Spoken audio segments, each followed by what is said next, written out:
Potato curry చేయడానికి first stove పైన pan పెట్టుకొని కొద్దిగా ఆయిల్ వేసుకుందాం.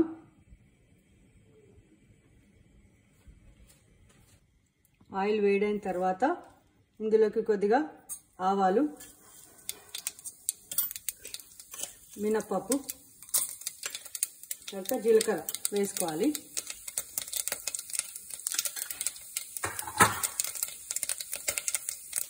అవి కొద్దిగా చిటపట్లు ఆడుతున్నప్పుడు మినపప్పు బ్రౌన్ అయినాక ఆనియన్,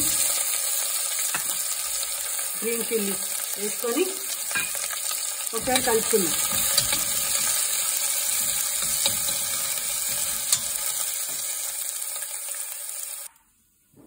ఒకసారి మూత తీసి చూద్దాం.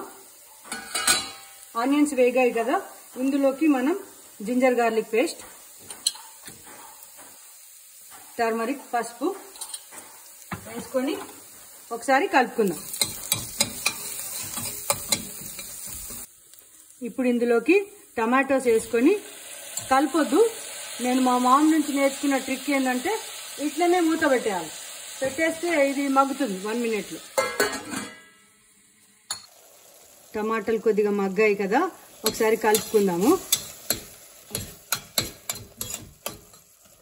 కొద్దిగా స్మాష్ చేసుకుంటే ఇవి ఇంకా కొద్దిగా మగ్గిపోతాయి.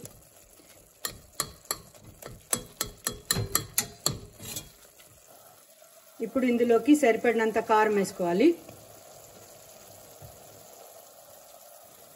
తర్వాత కొద్దిగా జీలకర్ర పొడి,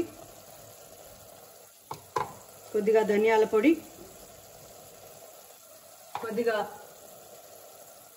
కొద్దిగా మెంతుల పొడి వేసుకుందాం. మెంతులు డయాబెటీస్ కూడా చాలా మంచివి. మామూలు కూడా వాడుకుంటే మెంతులు మంచివి. కొద్దిగా వేస్తున్నాను అంతే. వీటిని ఒకసారి కలుపుకొని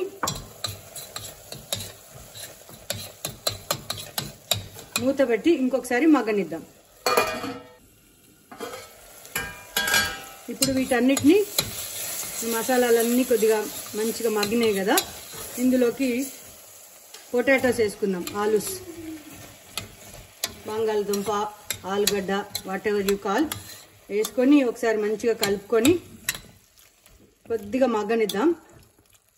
ఒక ఫ్యూ సెకండ్స్ తర్వాత కొద్దిగా వాటర్ వేసి కుక్కర్ పెట్టి ఒక విజిల్ రానిద్దాం. ఇప్పుడు ఇందులోకి సరిపడినంత ఉప్పు వేసుకుందాం. కొద్దిగా కరివేపాకు వేసుకుందాం. కొద్దిగా వాటర్ వేసుకొని ఒకసారి ఉప్పు, కరివేపాకు, వాటర్ వేసుకున్నాం కదా, ఒక్కసారి కలుపుకొని దీనికి కుక్కర్ మూత పెట్టేద్దాం.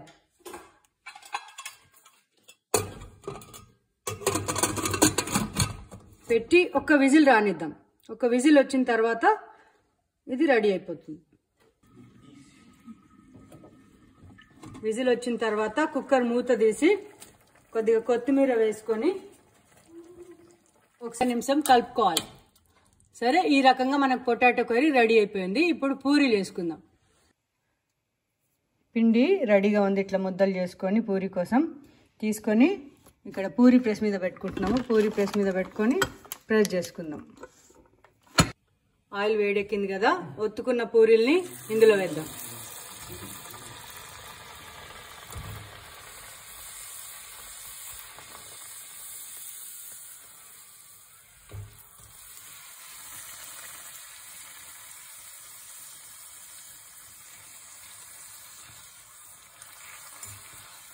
మంచిగా బ్రౌన్గా ఫ్రై అయింది కదా.